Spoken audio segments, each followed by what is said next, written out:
Hi, Intermediate Algebra. Happy Friday. We're almost at the weekend. This is the last section for this week, 9-7. So this week we did 9-5, 9-6, 9-7. Okay, gang, so what we're going to do today is we are going to solve radicals. So it's not simplifying radicals. We're actually going to solve them. We're going to come up with an answer. So how you solve a radical is that you sort of have to undo the radical.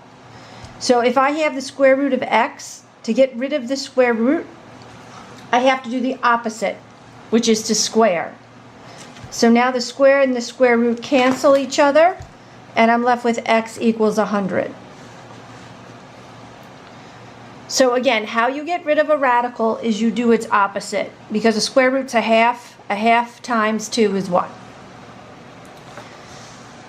So as the problems get more complicated, one of the first steps that you want to try to do, if possible, is to isolate the radical.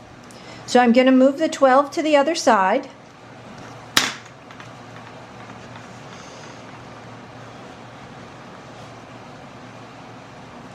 And now I have the radical isolated, and then I'm going to go ahead and square both sides.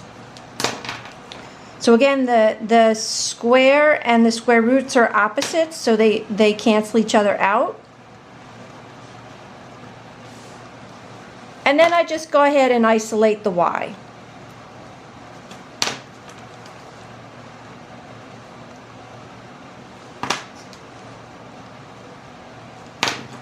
So we're going to get that y equals to 29 over 5.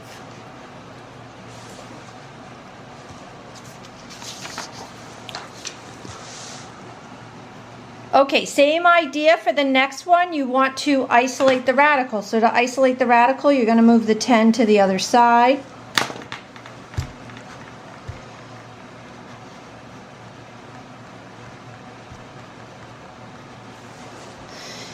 Now, you're going to get some cases that are not solvable. So the idea is there's nothing that I can put under the radical and take the square root of that is going to equal a -4.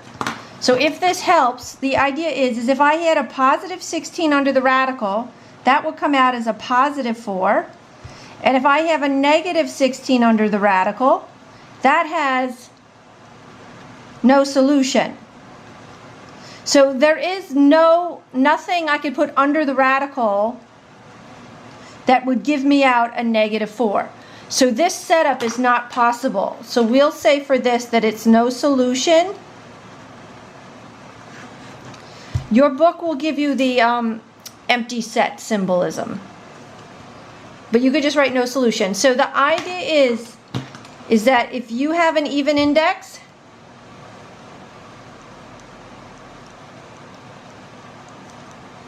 so a radical with an even index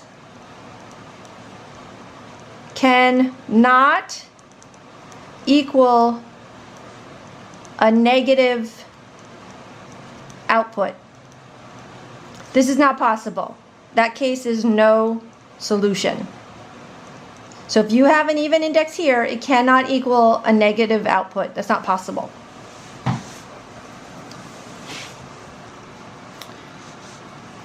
Okay, I'll do one more for this video, and then I'll pick up again with the rest of the lecture in a second video.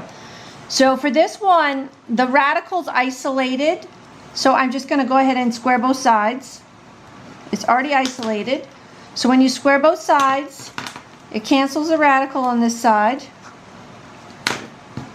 And you're left with 4p squared minus 3p plus 6 equals 2. I'm going to square this. This is 4p squared. All right, now this one is, oh, there's a 4p squared on both sides. So this is actually not quadratic. These are going to cancel. Okay, so it's actually linear. So 3p plus 6 equals to 0. I'm going to move the 3p to the other side. Okay, let me maybe write that step for you guys. I added 3p to both sides. I got rid of that guy. Divide by 3. So p is 2. That's going to turn out to be correct, but as these become more complicated, it might be a good idea to go ahead and plug that the left side equals the right side, that you get an identity, because these problems, as they get more complicated, can actually give extraneous answers. The quick way to check is just make sure that whatever the radical equals, when you plug in your answer, that equals a positive value. If you plug in your answer and it equals a negative value, just as we said earlier, that's not possible. But again, it's a good idea just to check as they get more complicated that your answer does indeed work, because it will give extraneous solutions. Okay, gang, I'm going to leave it here for this first video, and I'll pick up again in another video. Bye-bye.